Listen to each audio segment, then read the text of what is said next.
Bonjour. Au cours de notre rendez-vous aujourd'hui, je vais essayer de répondre à une question posée par un étudiant de l'association. Parlez-nous des prix Nobel reçus par des Français. Bon, les prix Nobel, tout le monde connaît, hein, ils sont attribués chaque année en octobre depuis 1901 dans 5 disciplines: la paix, la physique, la chimie, la médecine et la littérature. En 1968, la Banque de Suède a décidé d'ajouter et de financer un 6e prix en économie. À l'origine, donc, Alfred Nobel, qui avait inventé la dynamite, et à sa mort, il a laissé sa fortune pour financer ces prix Nobel qui sont destinés, sans distinction de nationalité, à récompenser des personnes ayant apporté le plus grand bénéfice à l'humanité. C'est donc la récompense d'une carrière aboutie. Chaque année, le prix Nobel et les prix Nobel sont remis le 10 décembre, jour de la mort d'Alfred Nobel, à Stockholm, en présence du roi ou de la reine de Suède, ou à Oslo pour la paix. Cette année, pour cause de pandémie, il n'y aura pas de cérémonie en présence des lauréats et ce sera une télé-remise des prix, si on peut dire.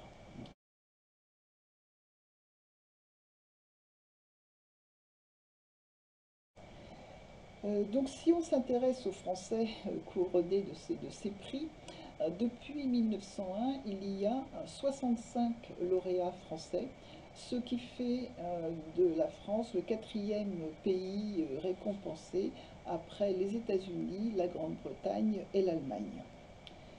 Et ce nombre se répartit dans les 6 disciplines si on inclut l'économie: 10 pour la paix, 14 en physique, 9 en chimie, 13 en médecine, 15 en littérature et 4 en économie. Les 15 lauréats en littérature font de la France la nation la plus récompensée en ce domaine, devant les États-Unis et la Grande-Bretagne.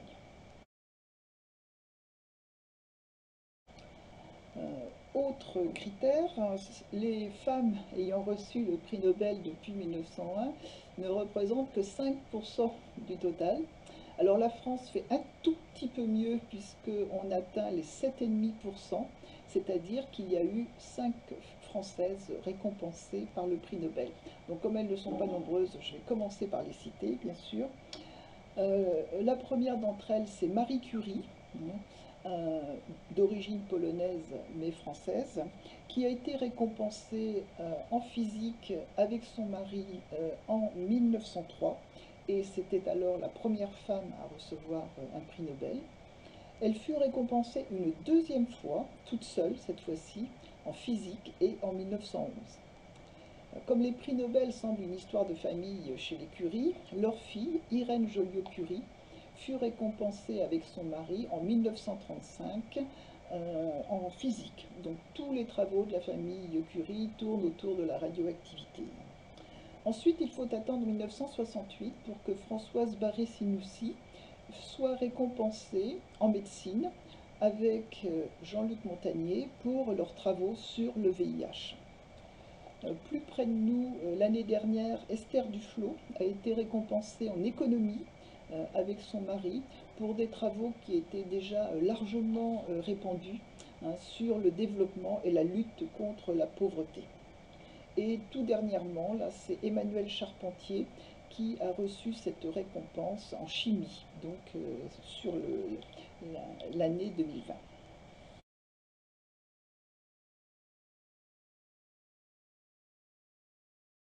Alors je ne vais pas vous parler de tous les 65 lauréats parce que ce serait très fastidieux, je pense.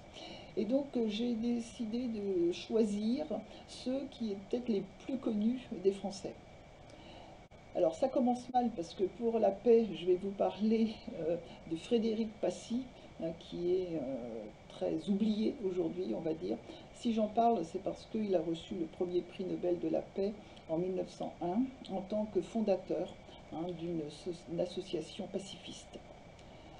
Beaucoup plus connu des Français, le docteur Schweitzer, qui fut récompensé en 1952 pour avoir construit à Lambaréné au Gabon un hôpital dans lequel il a soigné jusqu'à sa mort les populations de la lèpre.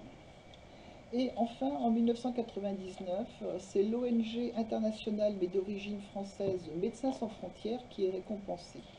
Ceci pour dire que ce ne sont pas seulement des personnes, des individus qui peuvent être récompensés par le Nobel, mais aussi des institutions ou des associations. Les prix en physique et en chimie ne génèrent pas tellement de notoriété dans le public parce qu'il faut bien dire que les raisons pour lesquelles tous ces scientifiques sont récompensés sont déjà compréhensibles par très peu de personnes dans le monde, donc c'est très difficile de faire passer leurs idées dans le grand public. Donc on a déjà cité la famille Curie. En physique, je vais citer quand même deux autres personnes, Pierre-Gilles de Gennes qui fut récompensé en 1991 et Georges Charpak en 1992. S'ils sont mieux connus des Français, c'est qu'en effet, après leur récompense, ils ont mis leur notoriété au service de causes, comme par exemple la lutte contre le réchauffement climatique, et ils se sont aussi beaucoup engagés pour vulgariser leur science physique en écrivant plus simplement des textes clairs, précis, concis, et aussi en s'engageant beaucoup auprès des lycéens pour faire connaître l'intérêt des études scientifiques, de la recherche, en insistant sur le caractère d'innovation et de pragmatisme. Donc en chimie, pour ne pas me limiter aux Curie, je citerai encore Jean-Pierre Sauvage qui fut récompensé en 2016 et je me garderai bien de commenter les raisons de ces récompenses. Alors 13 lauréats en médecine, c'est pas mal non plus. À part Barré Sinoussi, Jean-Luc Montagnier, je vais citer la récompense attribuée en 1965 à trois médecins, Jacques Monod, François Jacob et André Wolf, sur leurs travaux relatifs à l'ADN. Si j'en parle, c'est pour souligner une caractéristique du prix Nobel. Comme bien logiquement dans tous les domaines scientifiques, ce sont souvent des équipes qui mènent des travaux et qui aboutissent à un résultat. Or, le prix Nobel limite le nombre d'attributions à 3 personnes.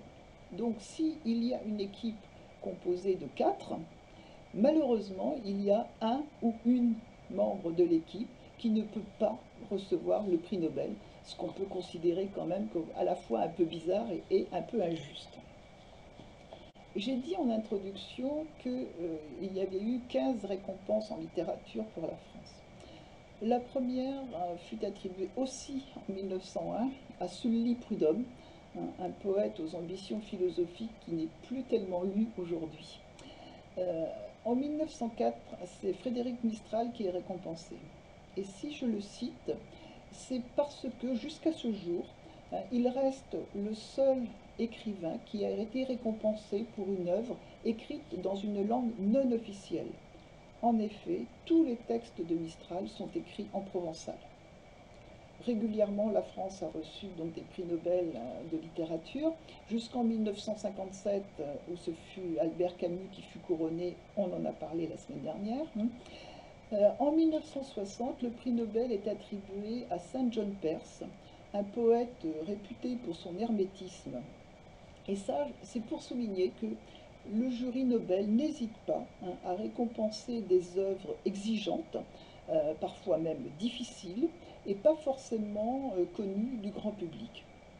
Ce fut aussi le cas en 1985, quand Claude Simon a été récompensé. Peu de lecteurs avaient lu Claude Simon, et même des critiques littéraires ignoraient jusqu'à son nom. Entre-temps, en 1964, Jean-Paul Sartre avait refusé, de son plein gré, le prix Nobel. Son argument, c'était qu'il estimait qu'aucune récompense ne devait être décernée à un écrivain de son vivant. Les 3 derniers écrivains français récompensés sont toujours vivants. Ce sont des auteurs qui ont 80 ans maintenant et qui continuent d'écrire. En 2000, Gao Jinjiang a été récompensé en tant qu'écrivain français puisqu'il avait été naturalisé en 1992 après avoir quitté la Chine en 1988. En 2008, ce fut le tour de Jean-Marie Gustave Leclésio, dont l'œuvre déjà considérable avait été traduite dans de nombreuses langues et avait été récompensée par de nombreux prix. Et en 2014, le dernier récompensé a été Patrick Modiano. Pardon.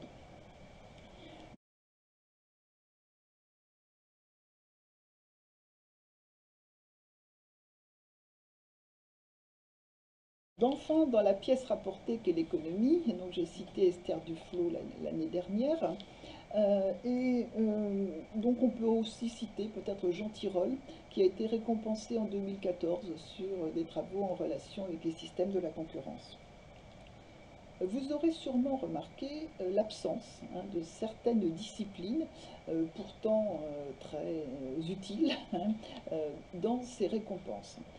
Et la première d'entre elles, c'est les mathématiques, qui curieusement sont absentes.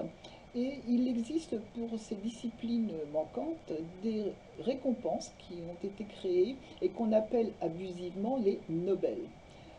En mathématiques, la médaille Fields a été instituée en 1936. Elle est quand même différente du Nobel parce qu'elle est attribuée tous les 4 ans d'une part, et d'autre part, elle est attribuée à des mathématiciens de moins de 40 ans. Donc c'est le contraire du Nobel qui consacre, lui, une œuvre aboutie. Dans ce domaine, les Français s'en tirent pas mal, puisqu'il y a eu 11 médaillés Fields, parmi lesquels un des plus connus et des plus récents est Cédric Villani.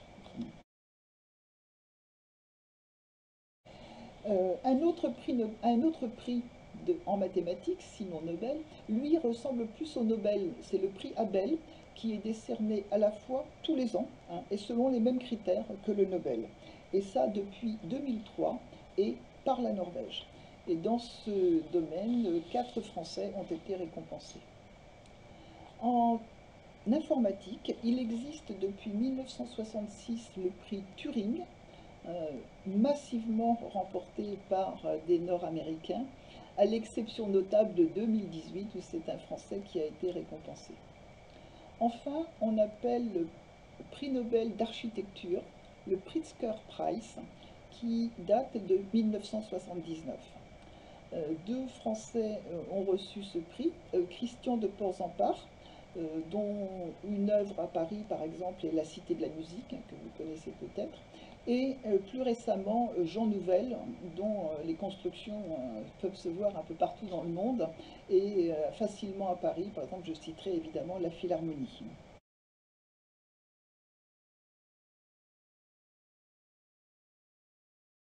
Bien voilà, j'espère que ce tour d'horizon aura répondu à la question d'une part et ne vous aura pas trop ennuyé d'autre part.